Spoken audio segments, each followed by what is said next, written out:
மேஷம் ஆட்டம் இனிமேதான் ஆரம்பிக்க போகுது. பார்க்கத்தானே போற இந்த காளியோட ஆட்டத்தை. நீங்க பட்ட கஷ்டம் 2 வருஷமா சொல்லி மாளாதுங்க. ஆனா இந்த மே மாதத்துல இருந்து மிக முக்கியமான திருப்பு முனைகள் உங்களுக்கு அமைய இருக்கு. அது என்னென்ன அப்படின்றத நம்ம ஒன்னொன்னா பாத்துடலாம். அதுக்கு முன்னாடி நம்மளுடைய சேனலை இன்னும் நீங்க சப்ஸ்கிரைப் பண்ணாமலே பாத்துருக்கீங்க பாத்தீங்களா? புதுசா வரவங்க மறக்காம சேனலை சப்ஸ்கிரைப் பண்ணி வச்சுக்கோங்க. ஏன்னா உங்களுடைய ஒவ்வொரு ஆதரவும் நம்மளுடைய சேனலோட வளர்ச்சிக்கு தேவையா இருக்கு.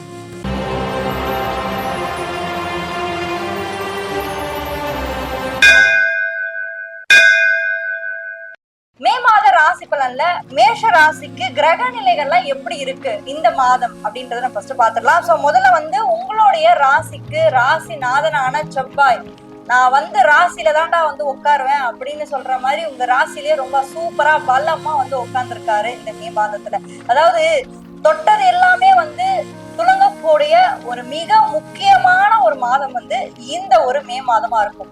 நிறைய மேஷராசிக்காரங்க எல்லாம் என்ன ஃபீல் பண்ணுவீங்கன்னா, கரியர்ல எந்த ஒரு ஆப்பர்ச்சுனிட்டியுமே கிடைக்க மாட்டேங்குங்க. நாங்க எவ்வளவோ தேடுறோம், எவ்வளவோ பண்றோம், பட் ஆனா எங்களுடைய அந்த ஒரு ரெகக்னிஷனோ எங்களுக்கு கொடுக்க வேண்டிய அந்த பாராட்டோ கிடைக்கவே மாட்டேங்குது அப்படின்னு உங்களுக்கு மனசுல ஏதாவது ஒரு துக்கமோ கஷ்டமோ துயரமோ இந்த 2 வருஷம் நீங்க அனுபவிச்சிருந்தீங்கன்னா, இந்த மே மாதம் நிச்சயமான முறையில அதுக்கான சொல்யூஷன் உங்களுக்கு கிடைக்க போகுது. ஏன்னா உங்களுடைய ராசினால்தான் ஆன செவ்வாய் பகவான் உங்களுடைய ராசிக்கு மே 11ஆம் தேதி உட்கார்றாரு. சும்மா அப்படியே அடிச்சு தூள் கிளப்ப போறீங்கன்ற மாதிரிதான் உங்களுக்கு இந்த மே மாதம் இருக்கும். அதாவது புது புது ஆப்பர்ச்சுனிட்டி நான் எதை சொல்றேன் அப்படின்னா, ஒருவேளை நீங்க உங்களுடைய பாஸ்ட்ல சில விஷயங்களை நீங்க தவற விட்டுருக்கலாம். இல்ல இந்த கம்பெனில நான் போய் ஜாயின் பண்ணி தான் கரெக்டா இருக்குமே, இல்லைங்க நான் அதை தவற விட்டுட்டேன், நான் பண்ணது தப்பு, நான் அதை சரியா பண்ணிருக்கலாம், நான் ஒழுங்கா அந்த கம்பெனிலேயே போய் ஜாயின் பண்ணிதான் இந்நேரத்துக்கு நான் எங்கேயோ போயிருப்பேன், ஓஹோன்னு போயிருப்பேன் அப்படின்லாம் சில பேருக்கு இருக்கும். பட் அந்த மாதிரி விஷயங்கள் எல்லாத்துக்குமே இப்ப போய் நீங்க தேடி பிடிக்கிற டைம் இது. ஸோ இந்த டைமை நீங்க விட்டுறாதீங்க. ஏன்னா இந்த டைம் விட்டுட்டீங்க அப்படின்னா திரும்பி எப்போ வரும்னு கண்டிப்பா என்னால சொல்ல முடியாது. ஸோ இந்த டைம் பீரியட்ல உங்களோட கரியர்ல ஒரு ஃபோக்கஸ்டா நீங்க இருக்கணும். இந்த மே மாதத்துல ஒரு ஃபோக்கஸ்டா, அதாவது மே 11ஆம் தேதிக்கு மேல செவ்வாய் ராசியில உச்சமாறுதுன்றது மிக சிறப்பு. ஸோ உச்சம் அப்படின்னா ஆட்சி உச்சம் அந்த மாதிரி நீச்சம்லாம் சொல்றோம் இல்லைங்களா, அந்த வகையில இது உச்சத்தை தொடக்கூடிய காலமா உங்களுக்கு இருக்க போகுது. அடுத்து உங்க ராசியில இருந்து 2ஆம் வீடுன்னு சொல்லக்கூடிய தனஸ்தானம் குடும்பஸ்தானத்துல புதன் சூரியன் இணைவு நல்லதா கெட்டதா அப்படின்றது ஒரு வகையில நல்லதுங்க. ஏன்னா குடும்ப ரீதியா பொருளாதார ரீதியா உங்களுக்கு நிச்சயமாக அது நல்லதுதான் கொடுக்கும். இருந்தாலும் ஒருவித மனக்கசப்பு ஏற்படும். ஏன்னா சூரியன் அந்த வீட்டுல உட்காரும் போது ஒரு சில மனக்கசப்புகளும் ஏற்படுறதுக்கான வாய்ப்பு இருக்கு. ஸோ வார்த்தைகளை கொஞ்சம் கவனம் தேவை. அவசரப்பட்டு வார்த்தையை விடுறதோ அதெல்லாம் நீங்க இந்த மாசம் கொஞ்சம் தவிர்த்துக்கோங்க. ராசியில இருந்து 3ஆம் வீட்டுல சுக்கிரன் குரு இணைவு இருக்கு. ராசியில இருந்து 5ஆம் வீட்டுக்கு கேது, 11ஆம் இடத்துல ராகு, ஆஸ் யூஷுவல் 12ஆம் இடத்துல சனி. நான் எனக்குன்னு உட்கார வேண்டாம், தனியா உட்கார வேண்டாம் அப்படின்னு சனி உட்கார்ந்துருக்காரு.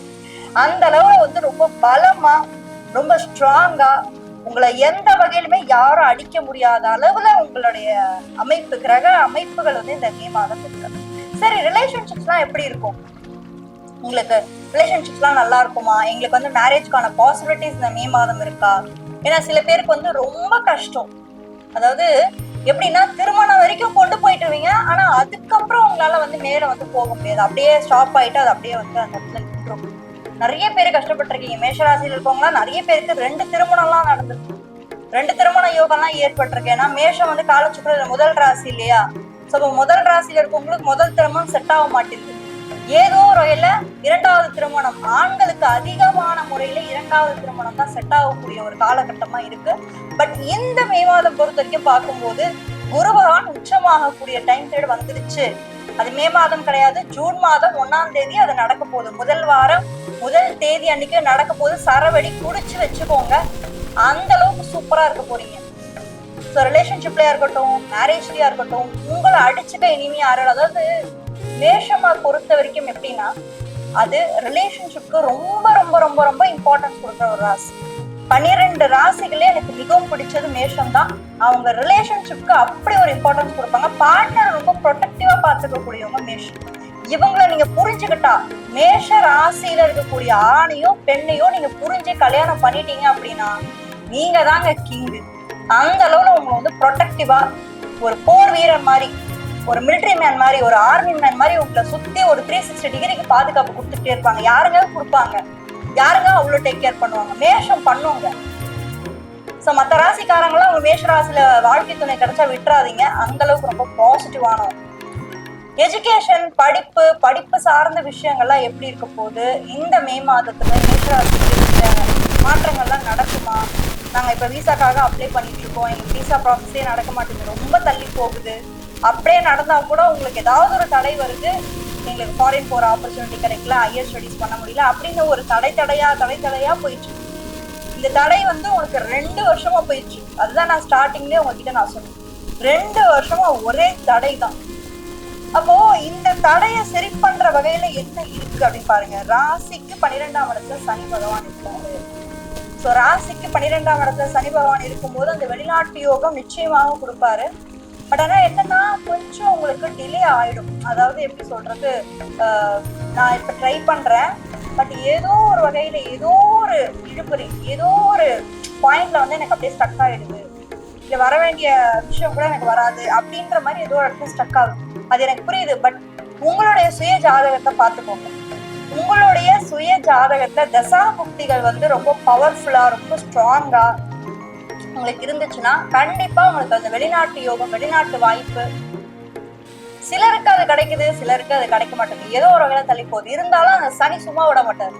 உங்களை பின்னாடி இருந்து வந்து பூஸ்ட் கொடுத்துட்டே இருப்பாரு, பண்ணு பண்ணு பண்ணு பண்ணு. ஏன்னா சனி வந்து பாருங்க ராசிக்கு 12ஆம் இடத்துல வந்து உட்காந்து 2.5 வருஷம் உட்காந்துருக்காரு. 1 இல்ல 2 இல்ல 2.5 years. அப்போ எந்த அளவுக்கு அவர் பவர்ஃபுல்லா உட்காந்துருப்பாருன்னு பாருங்க. ஸோ அப்ப சனியை பொறுத்த வரைக்கும் இந்த மே மாதம் அவர் மிகவும் ஸ்ட்ராங்கா, எந்த ஒரு கிரக சேர்க்கையுமே இல்லை, ரொம்ப தனியா உட்காந்துருக்காரு. எங்க உங்களுக்கு பிரச்சனை வரும்னா 5ஆம் இடத்துல கேது இருக்கிறார்.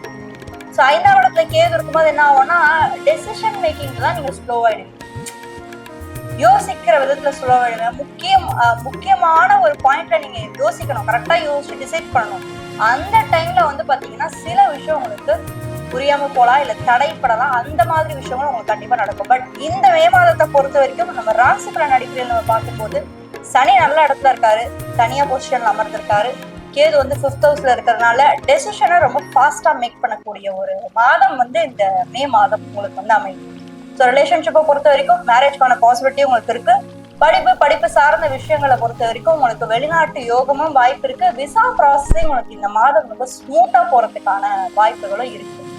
ஸோ மொத்தத்துல மேஷராசியை பொறுத்த வரைக்கும் ராசிநாதனான செவ்வாய், அதாவது இந்த மாதத்துடைய தொடக்கத்திலே சூப்பரான ஒரு இடத்துக்கு வந்து உட்கார்ந்து என்னோட ராசியை பாத்துக்கிறேன், யாரும் வராதீங்க நகருங்க அப்படின்ற சொல்ற மாதிரி சூப்பரா வந்து உட்காந்துட்டு உங்களை பலப்படுத்துறது மட்டும் இல்லாம உங்களை சுத்தி இருக்கிற எல்லாரையுமே ரொம்ப ஸ்ட்ராங்கா வச்சு பாத்துக்கக்கூடிய இடத்துல வந்து செவ்வாய் இருக்காரு. ரொம்பவே சூப்பரா இருக்க போது, நிச்சயமா நல்லதே நடக்க போகுது. சப்ஸ்கிரைப் பண்ணாதவங்க நம்மளுடைய சேனலை இன்னும் பார்த்துருக்கீங்கன்னா மறக்காம சப்ஸ்கிரைப் பண்ணிக்கோங்க. யாராவது ஒரு ஃப்ரெண்டுக்கு இந்த வீடியோவை நீங்க ஷேர் பண்ணி, இல்ல அவங்க வாழ்க்கையில இந்த ஒரு வீடியோ வந்து ஒரு மாற்றத்தை ஏற்படுத்தும் அப்படின்னு நீங்க நினைச்சீங்கன்னா இந்த வீடியோ ஷேர் பண்ணி ஹெல்ப் பண்ணுங்க. தேங்க்யூ.